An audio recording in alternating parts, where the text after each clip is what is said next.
Bitcoin DeFi and the internet computer continues to get bigger and bigger. Today in this video, we're going to be reacting to a video by the DeFi Foundation that shows the CMO of Liquidium having an interview with Kyle Langham from the DeFi Foundation. So, yep, we're going to be reacting to another video today. We have a super, I'm deciding I'm going to work super hard for this video today, and we are going to react to this. So, let's do this. All right, so as you can see here from the DeFi Foundation Twitter, just released our interview with Julian Mezger, sorry if I pronounced that wrong, CMO of Liquidium. So if you don't know what Liquidium is, it's a Bitcoin DeFi protocol, and it says, borrow and lend BTC against ordinals, runes, and BRC20, earn Bitcoin.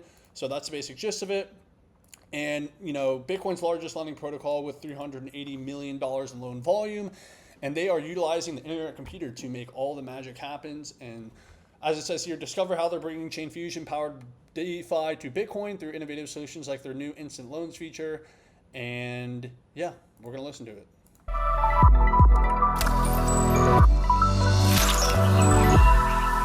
We're here with Jay, the CMO for Liquidium. Let's go. Jay, how you doing? I'm fine. Happy to be in Zurich. Good. Give us some background on Liquidium and what you guys are trying to accomplish. Yeah, we are the biggest lending protocol on Bitcoin Layer 1. We did over 90K loans, over 380 million in loan volume. And yeah, what are we trying to solve? We try to solve giving liquidity to people, let them utilize their assets like rooms, BRC20s, like ordinals, and giving them the possibility to borrow against it, borrow fresh Bitcoin, native Bitcoin against it, to use that Bitcoin elsewhere. That's basically what the pain point we are solving for the space. It's been fun so far. 380 million in loan value is pretty phenomenal. Being Bitcoin first and being very focused on the Bitcoin ecosystem, walk us through what it is about Bitcoin that attracted you guys. We've always been interested in Bitcoin DeFi. We saw DeFi on ETH, we see DeFi on ETH, on Solana, and so on. But when we found it and so on, we were always thinking about, hey, how can we bring this to Bitcoin? So we started on a different layer, and then quickly saw, okay, hey, ordinals came out. So we started building for that, and we saw, hey, there is DeFi possible on Bitcoin Layer 1. Obviously, you have to do some different stuff. There's not a smart contract you write in code into and then you just execute on. So it's a little bit more difficult. But yeah, we were just interested in Bitcoin in that. And that's kind of the thing in the early days of, I guess, Bitcoin DeFi, Bitcoin DeFi has not been around that long. It was really shitty, but the internet computer is making Bitcoin DeFi great. And, the best Bitcoin DeFi protocols right now are built on the internet computer or utilizing it. So, which is huge. And I think it will be a slow cooking narrative throughout this next decade and beyond, possibly. That untapped potential there's so much idle Bitcoin laying around and it's not utilized. Yeah, we were just interested in building infrastructure for that, to give people the opportunity to use their native idle Bitcoin to do something with it, instead of just having it on a wallet and do nothing with it, right? Yeah, so ETH DeFi is obviously massive. Do you think Bitcoin DeFi can be as massive or even bigger? I'm a more conservative guy. I would say let's first reach ETH numbers, but obviously as the whole DeFi space grows, as hopefully ETH grows, Solana growth, Bitcoin will grow too. Therefore, I think we still have to build infra for that and so on. But I can see I can see a future where Bitcoin DeFi plays a pivotal part in DeFi in general, and then hopefully get as big as Solana and ETH and hopefully overtake them. I'm going to give my, actually I'm going to let him finish, but then I'm going to give my take on that question. And get the biggest DeFi sector, yeah. Be nice for... I think the one issue that Bitcoin DeFi, I don't think they have stable coins right now, which is kind of an issue. ICP needs a stable coin as well. That's another topic. But I don't think Bitcoin DeFi has a stable coin right now, which they need. But I'm sure somebody's going to figure it out and make a lot of money off of it and everything. Maybe they do already. My personal view is that Ethereum DeFi is honestly just boomer shit and will be looked back on in 10 years, 15 years from now as basically junk. There's always going to be money there, and there's always going to be liquidity because, Ethereum has this massive market cap and, had all these investors and L2s and all this other shit, and there's already money there and all these, legacy platforms and stuff. But, Solana DeFi really whooped Ethereum DeFi, which I predicted way before it happened. But I think Solana DeFi and Bitcoin DeFi are probably going to be the two that are going to end up, doing a lot of damage. And I think ICP DeFi is going to play a role in that with the chain fusion technology tapping into other ecosystems, as well as the ICP ecosystem itself.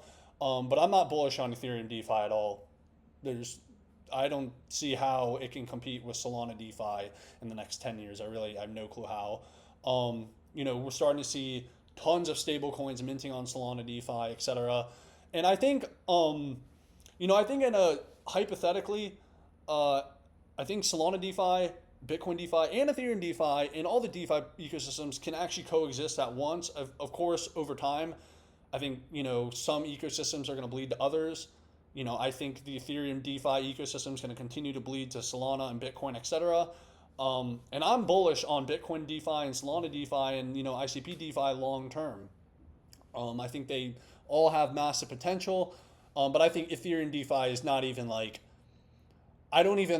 wouldn't even like saying, oh, can you get there one day? Because we know it's just dying. It's been dying. And I don't think there's any recovery for Ethereum DeFi versus Solana DeFi. But yeah, we'll see. Anything could happen. Crypto to come back to the mother chain. Yes. So, again, coming back to those numbers, you said 90K total loans, 380 million in volume USD. And that was all on, kind of like the native Bitcoin tech stack. And now you guys are kind of evolving beyond that to improve the product. Do you want to kind of walk us through? Sure.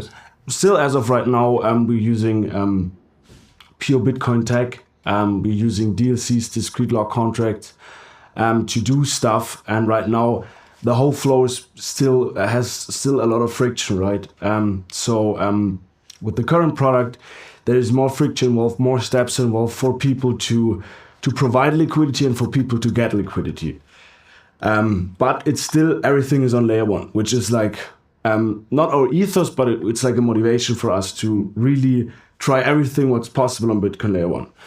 So transitioning to today, we've been looking or searching for a kind of execution layer on top, which helps us as a product and helps our users to kind of reduce those friction steps. And that's like where like our new product Instant Loans for Runes first comes into play, where we just through Chain Fusion, we just have a possibility to reduce steps for all of our users per se, to get liquidity faster in a way. We still execute everything on layer one.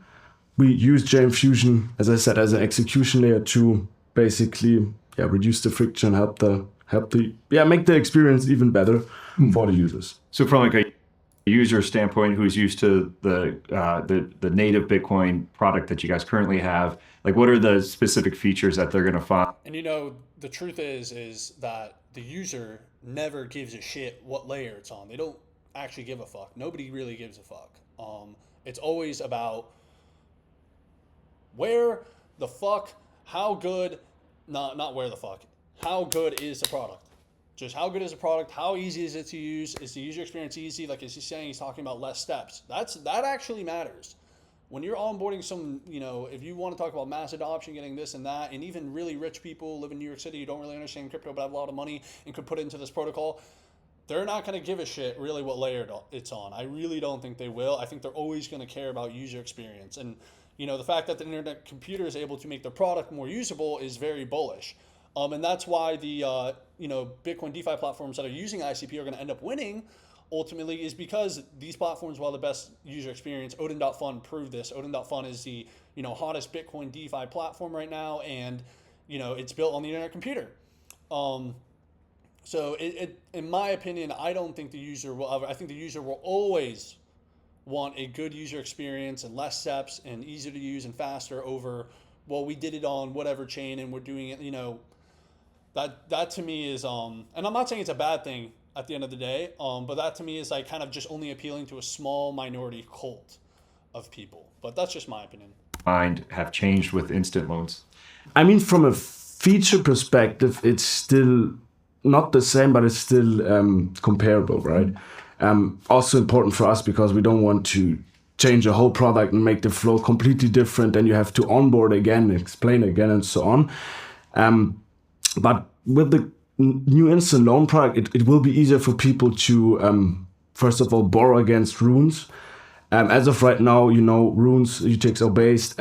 We have lots, and those lots have like they are denominated in Bitcoin, but they have like a dollar value attached to it, right? And those lots can vary in price due to the token performing and so on. We wanted to reduce that, so now you can basically borrow against any rune, or like the runes which are available in any increment of runes. So you can come and say, hey, I just want to borrow against 1,000 dog tokens, or like 1,001 dog tokens. The minimum threshold Such a crypto moment, borrowing against a fucking dog token. is around about $100. So you need to be always above $100, but that gives people a better opportunity in using their fungible tokens on Bitcoin. And I mean, what I'm telling is completely normal in other DeFi ecosystems. You just borrow against any amount.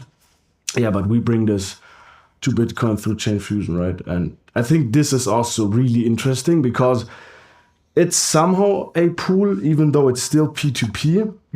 It's somehow a pool which we created, and that's cool to see. Yeah, I mean, just solving the lot problem that's inherent with runes and BRC20s is, I mean, obviously that's a phenomenal user experience, and it's like the starting point. What you would expect that on Ethereum and Solana. Like people would be like, why is this even a problem on Bitcoin? And so solving that is good. It's just going to be make it more comparable. Yeah, exactly. Because at the end of the day, Bitcoin DeFi is ultimately competing with Solana and Ethereum DeFi, and Solana DeFi, which Ethereum DeFi, I don't even want to mention it, but Solana DeFi has a much better user experience than Bitcoin DeFi. People are going to be like, they're going to go to Solana DeFi because it's just easier to use. That's ultimately what it comes down to. People, the more steps it takes for someone on an app to do something, the more friction there is and the less users you end up getting. You got to, always think about a lazy user, basically. What is a lazy user going to do? You can't think about the hardworking user. Because most people want things simple, quick, understandable. To what people expect from you. Comparable and more convenient, right? Yeah. And that's important for the DeFi space in general. Yeah. Well, Jay, what is your hope for runes and ordinals in the coming months and years? Yeah, I mean, we had a hype. I think runes, but not ordinals at the beginning, they completely took the market by storm, and we had like our own bull market, right? People were excited, Bitcoin NFTs and so on. We had great volume. I do remember that. That was crazy.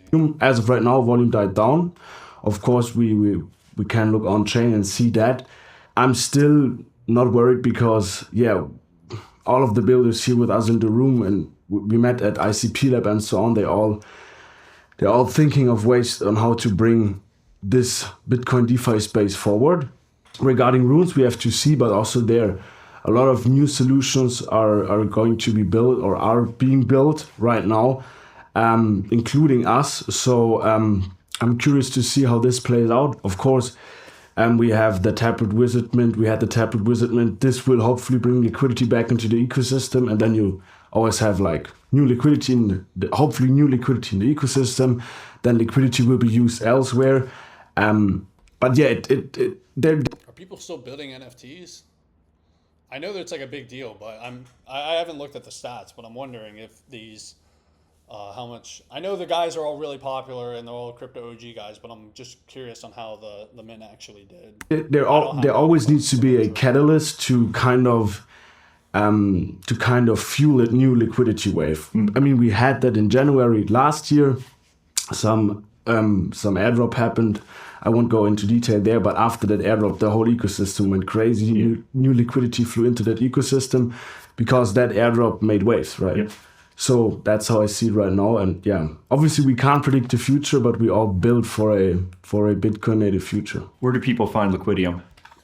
Yeah, so I think just one of the most bullish things that Bitcoin DeFi has is the fact that Bitcoin is the best performing asset in crypto. It's the most liquid, and it's probably not going anywhere. So that's like really the most bullish part about it. The fact that there's always going to be money as long as crypto's around and blockchain's around, and Bitcoin should be around. Of course, I can't predict the future, but there should always be money in this Bitcoin DeFi game. And really, it's just a game of getting the user experience better, which involves ICP, which is super cool.